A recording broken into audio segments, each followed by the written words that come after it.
Sabda TV. Assalamualaikum warahmatullahi wabarakatuh.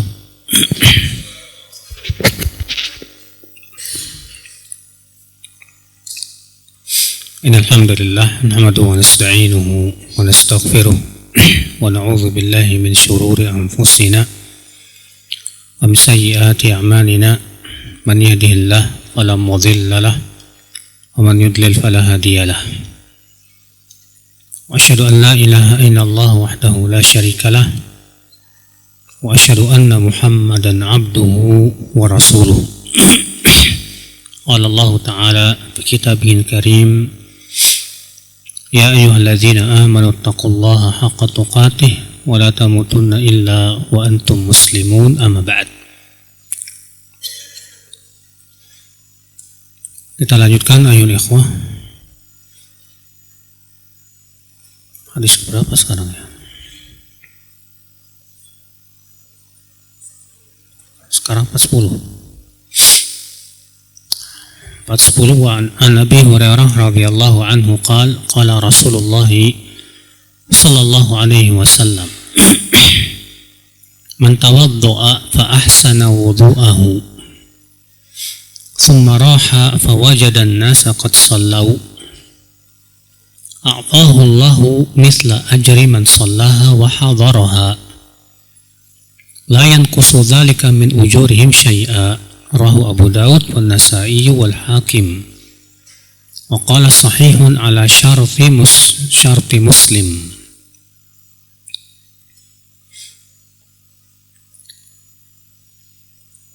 Dari Abu Hurairah semoga Allah meridainya, ia berkata, Rasulullah sallallahu alaihi wasallam, Rasulullah SAW sabda, siapa yang berwudu lalu ia membaguskan wudunya,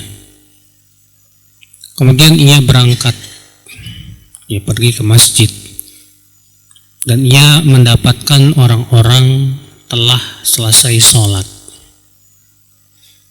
maka Allah akan berikan untuk dia seperti pahala orang yang melakukan sholat berjamaah dan menghadirinya, tidak mengurangi hal itu dari pahala mereka sedikit pun. Dikeluarkan Abu Daud, Nasa'i, Al-Hakim, dan Al-Hakim berkata sahih sesuai dengan syarat Muslim.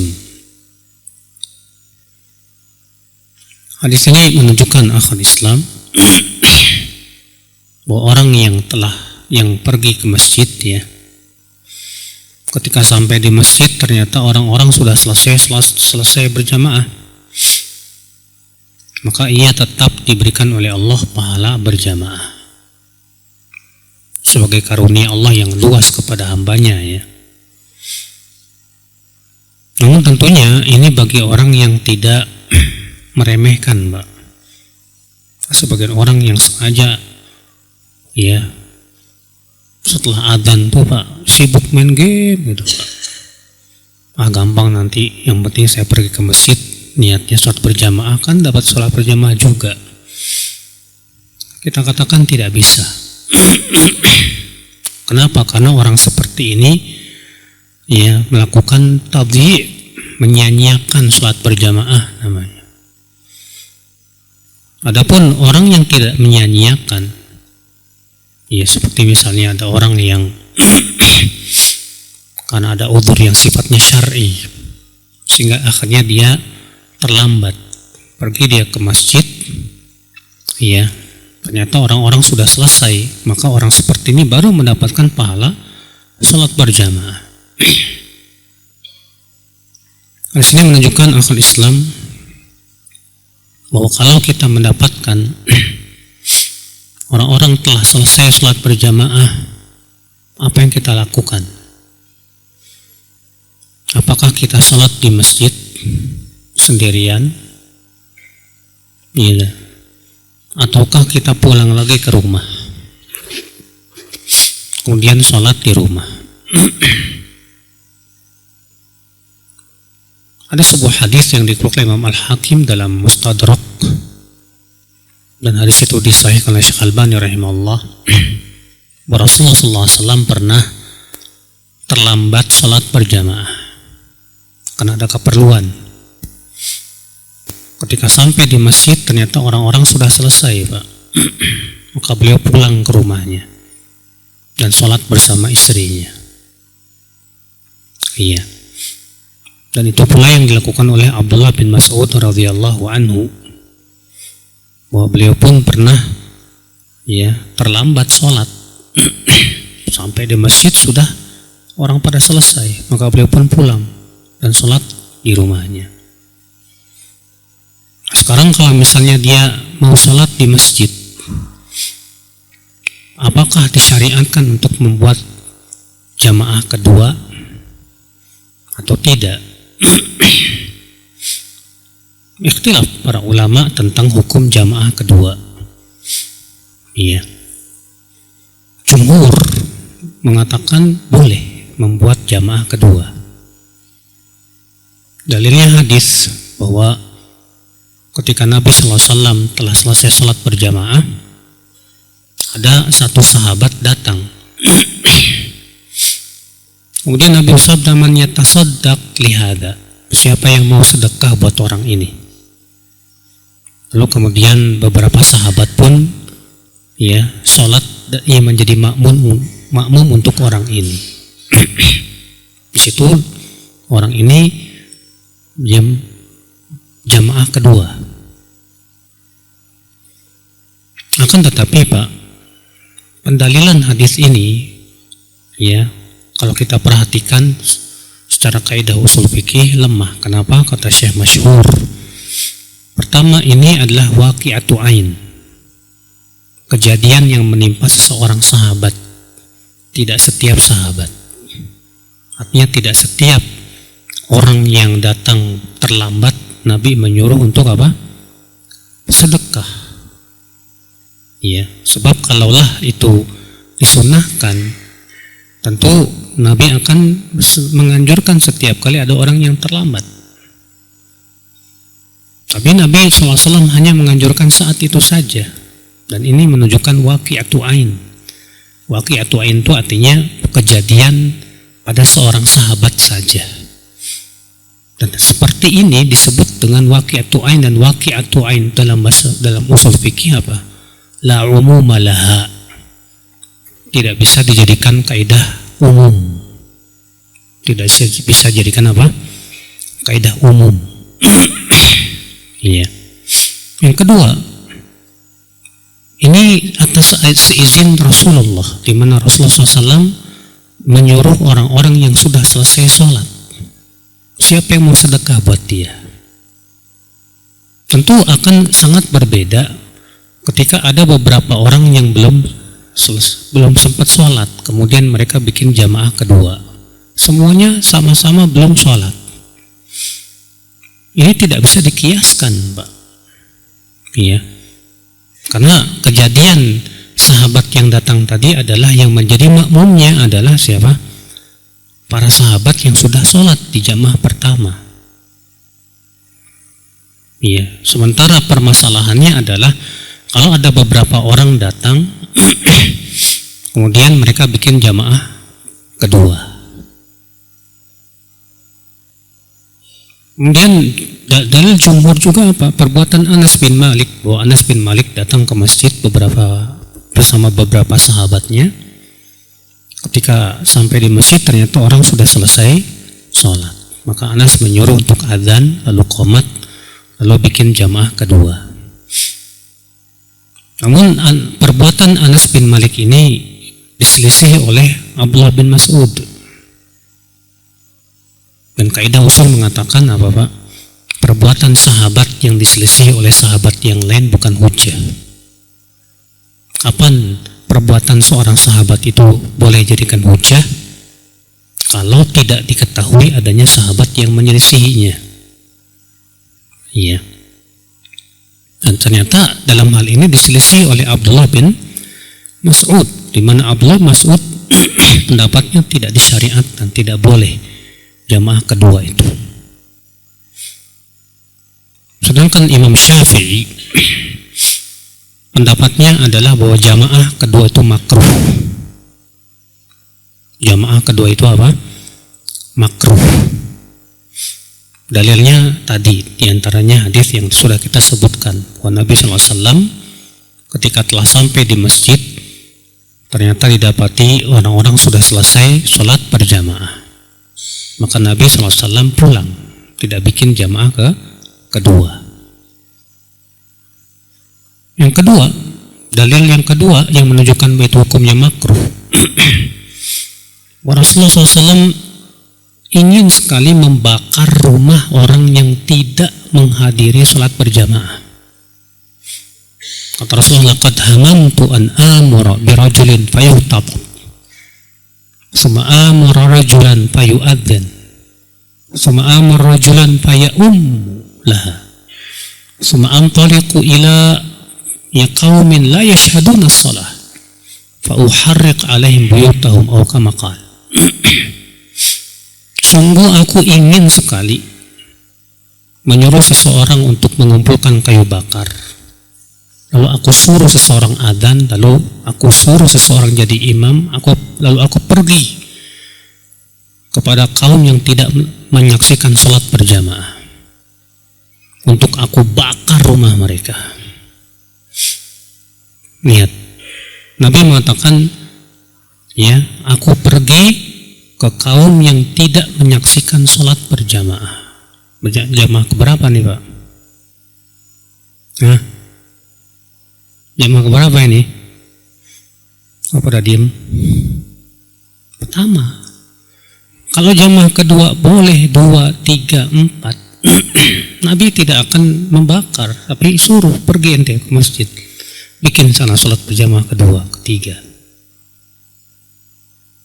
Kemudian kalau jamaah kedua boleh, ketiga boleh, keempat boleh. Terus sampai berapa Pak batasannya? Nanti orang akan mengakibatkan apa Pak? Meremehkan, gampang nanti saya ikut jamaah yang ke-10 aja. Sementara disyariatkannya adzan itu untuk jamaah keberapa Mas? Ya, jamaah pertama. Ancaman Rasulullah SAW untuk orang-orang yang terlambat sholat, bahwa ia akan dilambatkan masuk surganya, untuk jamaah keberapa Mas? Yang pertama. Sebab kalau yang kedua disyariatkan, dia tidak disebut terlambat. Iya. Maka dari itu, wallahu a'lam, saya lebih condong kepada pendapat mazhab Syafi'i dalam hal ini, yaitu bahwa makruh hukumnya jamaah kedua. Jadi kalau antum masuk ke masjid dalam keadaan orang sudah selesai berjamaah, dan itu masjid yang ada imam rawatibnya, maka tidak disyariatkan untuk bikin jamaah kedua, makruh. Iya. Jadi gimana dong? Sendiri-sendiri. Beda dengan masjid yang disebut dengan masjidus safar. Masjid yang di situ memang nggak ada imam rawatibnya, nggak ada pengurusnya, dan tempat singgahan orang safar, Pak. Masing-masing mereka datang berjamaah, bergantian, nggak masalah seperti ini. Permasalahan kita adalah di masjid yang ada padanya imam rawatib. Ini ikhwatul Islam, saudaraku seiman, rahimani wa rahimakumullah jami'an. Kita masuk ke bab yang baru, at-targhib fi kasratil jamaah. Anjuran untuk banyaknya orang yang menyaksikan berjamaah. Hadis 411. An Ubay bin Ka'ab radhiyallahu anhu qala shalla bina Rasulullah sallallahu alaihi wasallam yawman as-subha faqala ashahidun fulan qalu la qala ashahidun fulan qalu la qala inna hataini salataini asqalu salawati 'alal munafiqin walau ta'lamuna ma fihima la'ataitumuhuma walau habwan ala rukab wa inna as-saffal awwal ala misli saffil malaikah walau alimtum ma fi fadilatihi labtadartumuh wa inna salata rajul ma'ar rajul azka min salatihi wahdah wa salatahu ma'ar rajulaini azka min salatihi ma'ar rajul wa kullama kathura fahuwa ahabba ila Allahi fahuwa ahabbu ila Allahi azza wa jalla. Rawahu Ahmad wa Abu Daud wa Nasa'i wa Ibnu Khuzaimah wa Ibnu Hibban fi sahihaihima wal Hakim. Dari Ubay bin Ka'ab, semoga Allah meridainya, ia berkata, kami pernah sholat subuh bersama Rasulullah SAW.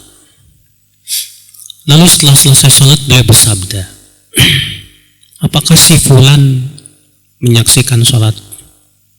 Mereka berkata, tidak. Apakah si fulan menyaksikan sholat? Kata mereka, tidak. Kata Rasulullah, sesungguhnya dua sholat ini, itu sholat isya dan sholat subuh, adalah sholat yang paling berat untuk orang munafik. Sholat yang paling berat untuk orang munafik. Kalaulah kalian mengetahui bagaimana besarnya pahala yang ada pada keduanya, kalian pasti akan mendatanginya walaupun dengan merangkak di atas lutut.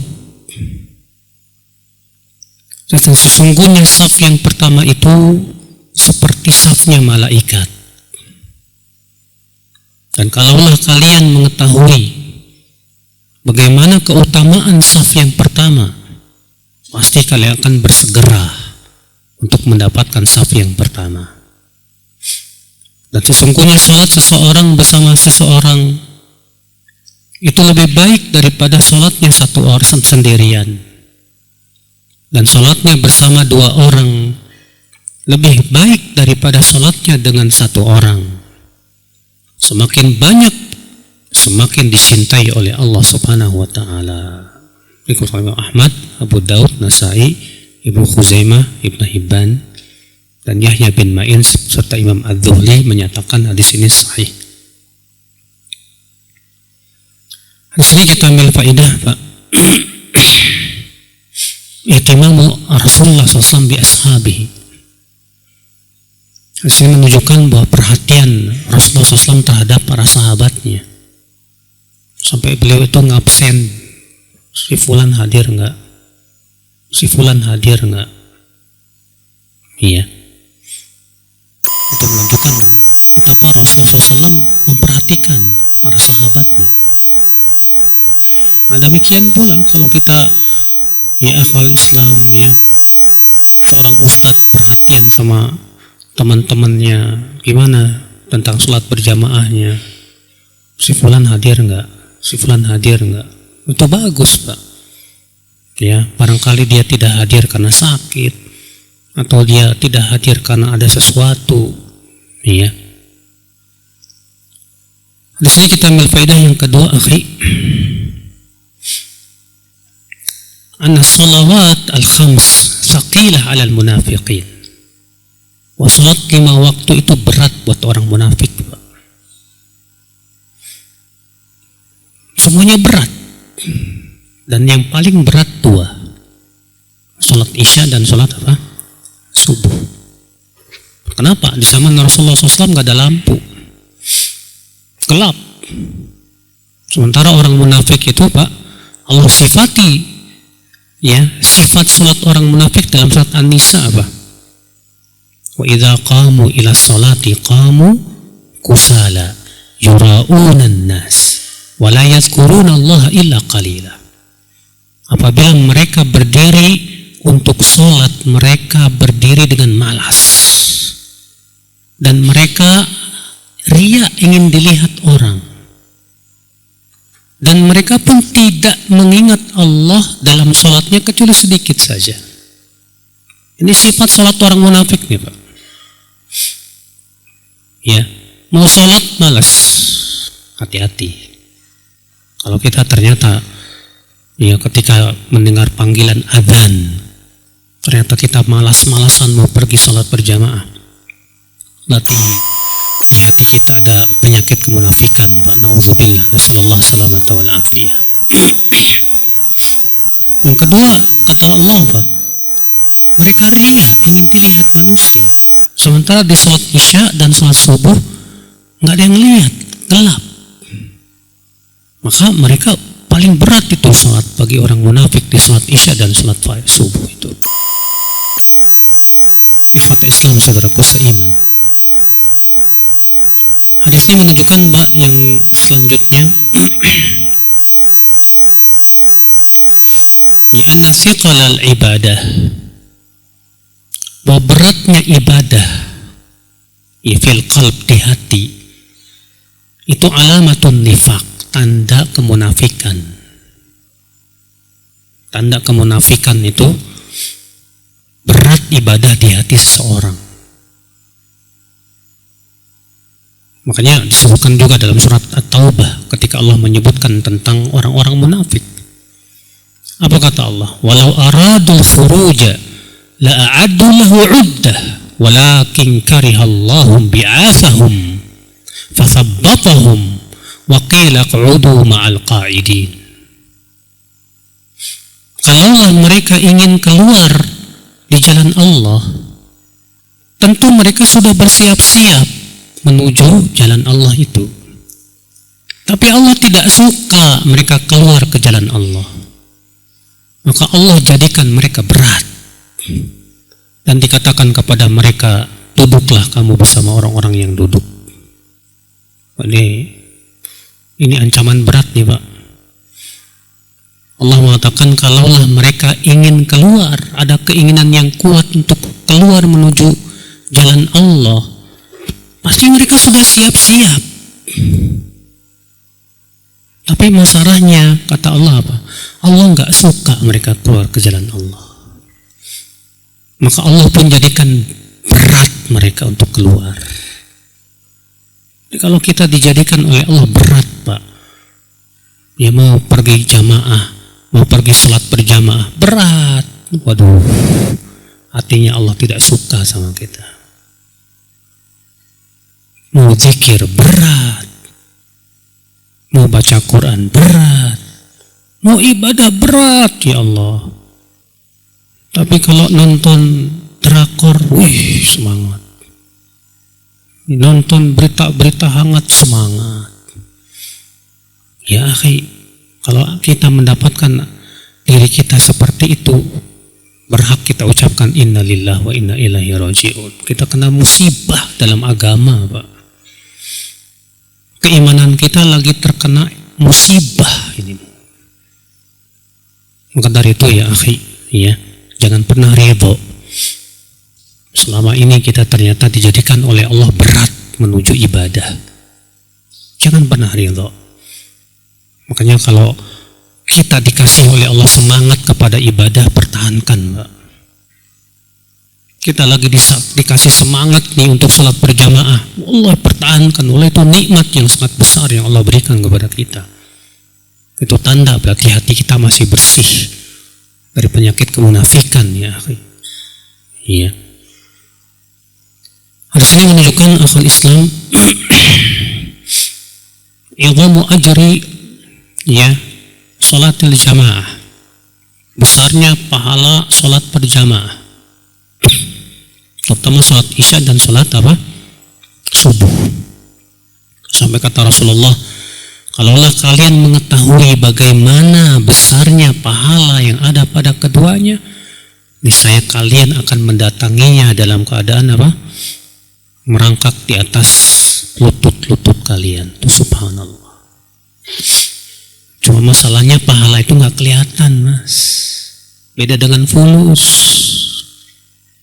Kalau fulus kelihatan.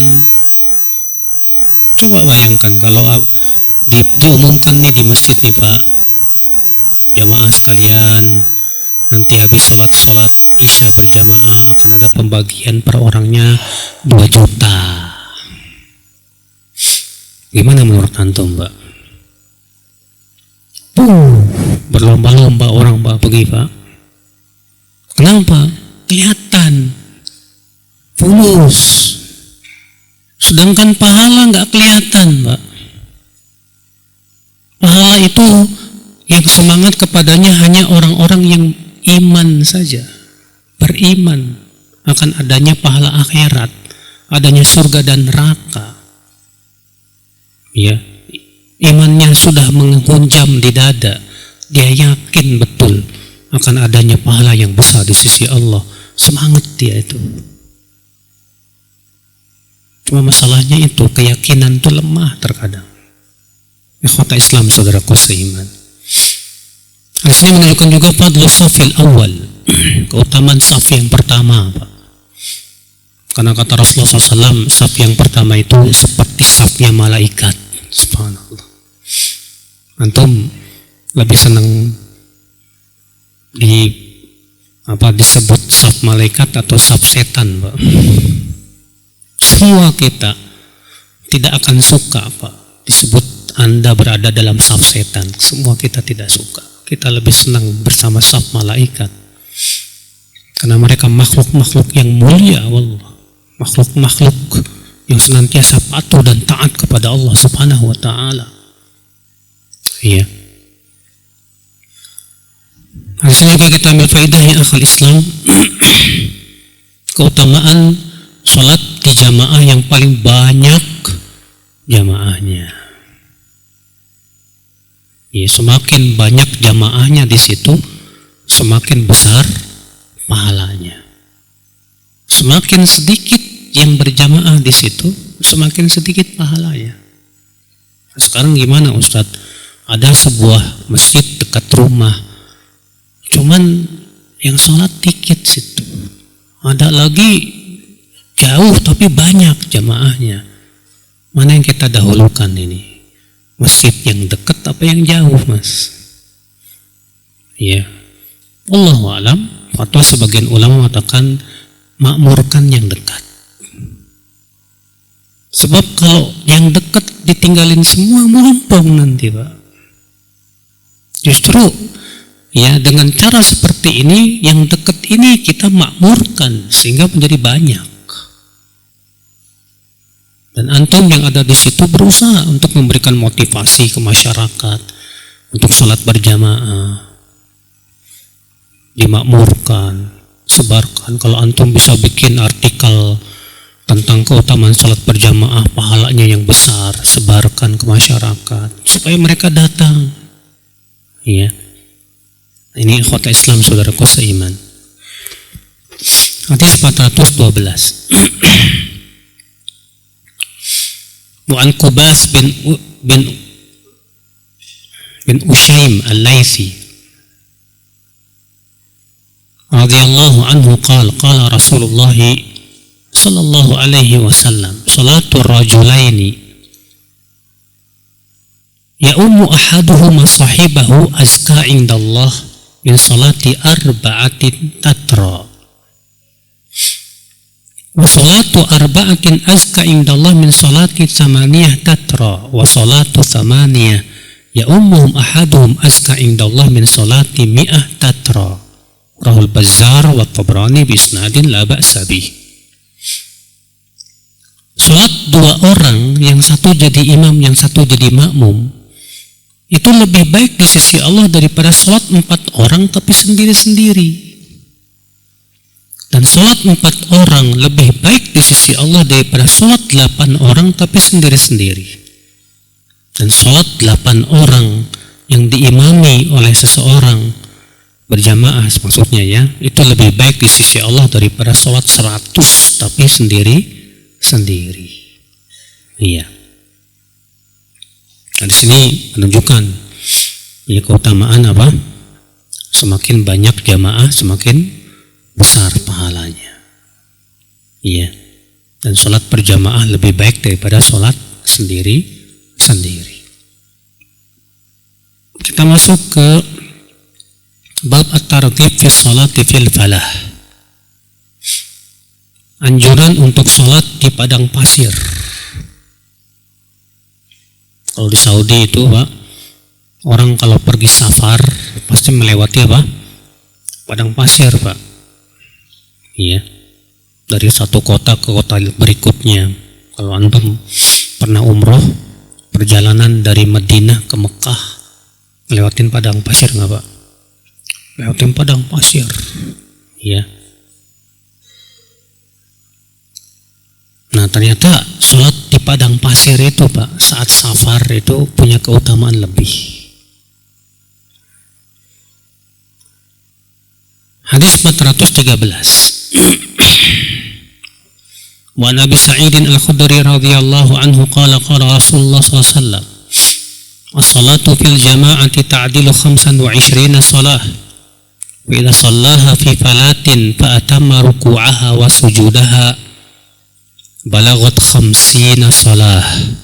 Rawahu Abu Daud wa rawahu Al-Hakim bilafdhi wa qala sahihun ala syartihima.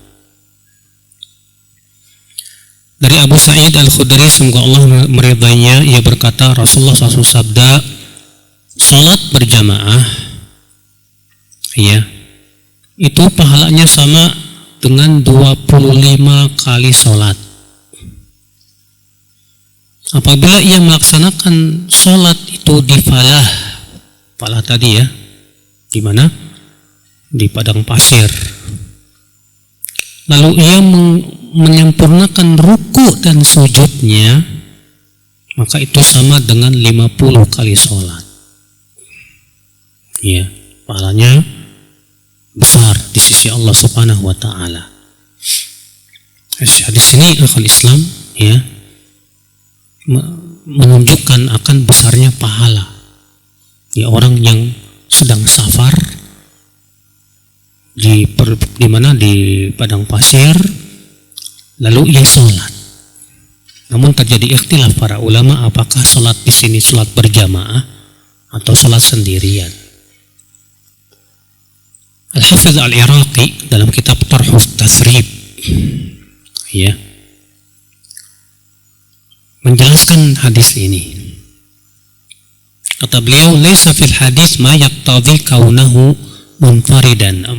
Ma yaqtadhi kaunuhu munfaridan aw fi jamaah bal yahtamilu kullam minal amrain. Hadis ini tidak menunjukkan apakah dia sendiri atau berjamaah. Dan hadis ini ya mengandung kemungkinan dua-duanya. Kemungkinan sendirian, kemungkinan apa? Berjamaah. Fa in kana al-muradu bil jamaah fil falah fa innama du'ifat al-jamaah fil masjid li'anna al-musafir la yata'akkad fi haqqihi al-jamaah kama tata'akkad 'ala al-muqim hatta da'a an-Nawawi annahu la yajri fil musafir al-khilaf alladhi fi kauniha fardhu kifayah aw fardhu 'ain li shughlihi bis safar. Fa idza aqamaha jamaah bis safar wa ma'a wujudi masyaqqati safar du'ifat lahu 'ala al-iqamah fa kanat bi 50. Kata beliau, kalau yang dimaksud hadis ini yaitu dia sholat berjamaah di padang pasir. Kenapa? Karena dilipat gandakannya karena ia musafir. Dan musafir itu tidak wajib berjamaah, Pak. Iya. Berbeda dengan berbeda dengan yang mukim. Bahkan Imam Nawawi sampai menyatakan bahwa tidak ada perselisihan ulama dalam masalah ini, bahwa musafir itu tidak wajib sholat berjamaah. Iya. Tapi ketika ia tetap sholat berjamaah di padang pasir, padahal di situ ada jelas kesulitan yang luar biasa ketika safar itu di padang pasir, tapi tetap ia berjamaah, maka ini besar pahalanya, maka disebut itu 50 kali lipat. Kenapa? Karena adanya masyaqqah, sesuatu yang menyulitkan, dan kaidah usul fikih mengatakan apa? Al-ajru biqadril masyaqqah. Pahala itu disesuaikan dengan kesulitan. Semakin sulit, semakin besar pahalanya. Iya. Ikhwat Islam, saudaraku seiman. Kemudian kata Imam Al-Iraqi, wa in kana al-muradu bihi fi'luha munfaridan Falamma warada anna man adzana fi salatin wa aqama wa shalla ma'ahu saffun minal malaikah la yura tarfahum fadhu'ifat salatuhu li afdaliyatil malaikah alladzina sallau ma'ah. Kalau yang dimaksud hadis tadi maksudnya sholat di padang pasir itu sendirian, bukan berjamaah. Maka telah ada hadis yang menyebutkan bahwa orang yang sholat di padang pasir sendirian lalu ia adzan. Lalu dia apa? Adzan dan iqamah sendiri, maka akan sholat bersamanya malaikat-malaikat yang sangat banyak jumlahnya tak terlihat ujungnya. Iya. Sehingga ia diberikan pahala besar karena para malaikat yang sholat bersamanya. Masya Allah. Jadi kalau antum lagi sholat, Pak, antum lagi safar, ya kalau di Indonesia kan nggak ada padang pasir ya Pak ya. Adanya apa? Padang rumput, padang ilalang. Adanya padang sana Pak, padang sidempuan. Kalau antum safar ya, sebuah tempat yang di situ nggak ada masjid, kosong, lompong, lalu antum sholat sendirian, tetap adzan, tetap qomat, maka yang sholat bersama antum malaikat yang jumlahnya sangat banyak sekali, hanya Allah yang Maha tahu. Iya, ini keutamaan nih mereka yang sholat di mana? Di al-falah. Falah itu apa sih Pak tadi? Di padang pasir saat safar. Iya, Masya Allah. Hadis berikutnya 414. Wa an Salman al-Farisi radhiyallahu anhu qala Rasulullah sallallahu alaihi wasallam إذا كان الرجل بأرض قي فحانت الصلاة فليتوضأ فإن لم يجد ماء فليتيمم فإن أقام صلى معه ملكه وإن أذن وأقام صلى خلفه من جنود الله ما لا يرى طرفاه. رواه عبد الرزاق عن ابن التيمي عن أبيه عن أبي عثمان النهدي عن سلمان. Dari Salman al-Farisi, ia berkata, Rasulullah SAW bersabda, apabila seseorang berada di sebuah padang pasir sendirian, lalu masuklah waktu sholat, hendaklah ia berwudu. Jika ia tidak mendapatkan air, hendaklah ia tayammum. Jika ia iqamah saja tanpa adzan, langsung sholat, ya, cuma iqamah aja, akan sholat bersamanya dua malaikatnya, ya. Tapi jika ia adzan dan qomat, maka ia sholat, yang akan sholat di belakangnya adalah pasukan-pasukan Allah yang tak terlihat ujungnya, Pak, saking banyaknya. Subhanallah. Iya, bayangkan, luar biasa, Pak. Kalau kita berada di sebuah tempat sendirian ketika safar, tapi kita tetap aja adzan, ya, kita qomat, maka yang akan sholat bersama kita, ya, pasukan-pasukan Allah yang sangat luar biasa banyaknya. Sudah adzan ya. Nah, demikian. Subhanakallah bihamdik, asyhadu an la ilaha illa anta, astaghfiruka wa atubu ilaik. Assalamualaikum warahmatullahi wabarakatuh.